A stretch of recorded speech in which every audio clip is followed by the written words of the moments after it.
Hello everybody, welcome to my channel, The Real Super Sam. Today is another Forgotten Spider-Man Rogues video and I hope you enjoy. Happy Halloween 2019 everybody. Jack-o'-lantern is a villain I've waited to do for a long time now, and so here we are, and on a perfect day to release the video on too. There have been a lot of different Jacks over the years for Marvel. The most well known is Jason Philip Macendale, who is also the very first one. Jack-o'-lantern's first appearance was in Machine Man issue 19. There is a high-tech, secure super embassy that Jack-o'-lantern wants to take over. Jack-o'-lantern, the most merciless mercenary, will sneak into the party as a guest in costume, then hold it hostage to take over. Jack-o'-lantern is powerful and dangerous. He fights the people who want to be in his gang just to see who gets in. Yes, Jack does take over the embassy. But then the hero Machine Man shows up. Jack prepares to fire his wrist laser at the robot, but Machine Man erects an electrostatic field around Jack-o'-lantern, forcing the weapon to backfire into the villain's face, knocking him out, sending him to the hospital. His second appearance was in the Spectacular Spider-Man issue 56. This issue takes place right after Machine Man issue 19. Jack-o'-lantern is still being carted into a hospital and still in costume, and Spider-Man, being interested in his costume, is watching.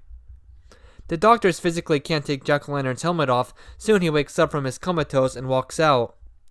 Jack-o'-lantern had a pill in the back of his mouth that he took to get to the hospital rather than a prison. Jack gets the idea to hold the hospital hostage to make up for last night's fiasco. Spider-Man sees this all on TV and arrives, easily dodging everything Jack-o'-lantern fires at him. Jack-o'-lantern is no match for Spider-Man. All he can do is run. He wasn't prepared to fight an A-list hero like him.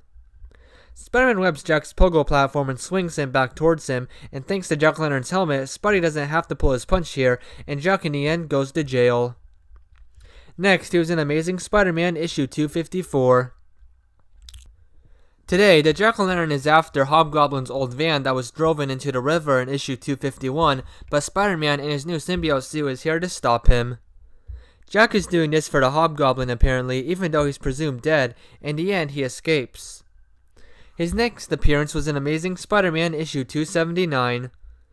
In this issue, there is no Spider-Man, and Silver Sable is alone against Jack and his gang, but he gets away in the end with his helmet destroyed. His next big thing was in issue 281. Jack-o'-lantern, believing that Flash Thompson is the Hobgoblin, busts into the holding cells and kidnaps him. Soon, the real Hobgoblin busts in and is furious with Jack, saying he spoiled his plan. Now the two figures are in a battle above New York City. It ends in a stalemate, but Jack-o'-lantern was evenly matched against Hobgoblin 1. Next for the real Jack-o'-lantern appearance was in issue 286. Here, Jack-o'-lantern and the Hobgoblin are, unfortunately for them, working together, and Hobgoblin leaves Jack to go fight Spider-Man, but Jack leaves saying that Hobby's crazy. Amazing Spider-Man issue 288 was Jason Philip Macendale's last appearance as the Jack-o'-lantern. Jack-o'-lantern gets fired by the Kingpin and leaves telling Fisk he'll regret it. This was the last for the first Jack-o'-lantern, and he returned in the next issue as the second Hobgoblin. There are other Jack-o'-lanterns, but the real second one is Stephen Lewis, the most important one to me. Stephen Lewis's Jack-o'-lantern first appeared in Captain America issue 396 and 397. When a new Jack-o'-lantern goes sneaking around looking for stuff to steal in an abandoned building Captain America is at, he gets attacked by Cap's shield. Jack-o'-lantern hits Cap with a hallucinatory gas, making Cap go crazy. But Captain America breaks through Jack-o'-lantern's trick, and this beating his first story, gets beaten by Captain America. After this, he was just in a bunch of cameos until he fought Spider-Man, which was in Spider-Man Unlimited issue 12. Ben Reilly's Spider-Man is just swinging around one day, and a bunch of loser villains are attacking him right out of the sky. One of them is the second Jack-o'-lantern. Even though he looks awesome and has body armor, Spider-Man defeats him. Stephen Lewis's body was possessed by Lucifer and fought Ghost Rider one time. He was then in teams for a bit, like in Thunderbolts during Civil War. August 2019 was his last appearance in Captain America Volume 9, Issue 11. This is where Jack-o'-lantern is in a prison break and escapes. Then there is a third one, just named Jack, is the rogue who fought Agent Venom. He first appeared in Venom 2011, Issue 1. This is the darkest version of Jack-o'-lantern. He can fly on a broomstick, his face is messed up under his pumpkin head, he kills people then turns their heads into actual Jack-o'-lanterns by cutting out the eyes and putting a candle in the middle of their empty skull. Agent Venom fights him and it gets brutal in the issues. There was a Jack-o'-lantern, assumably the third one, in the cartoon show Marvel's Spider-Man. He was voiced by Boo Boo's sweetheart. He died in Black Panther vs. Deadpool issue 3, which happened last February. We see his origin in this issue. He was severely hurt in a battle with Agent Venom, and when he got put together, it was a miracle he survived. Then he went to a rehabilitation program.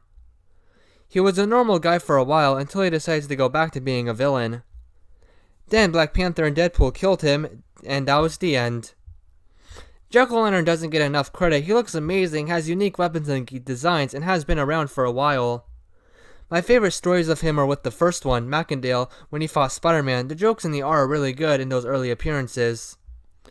Later on, he got to be a darker character, super dark, and I like that.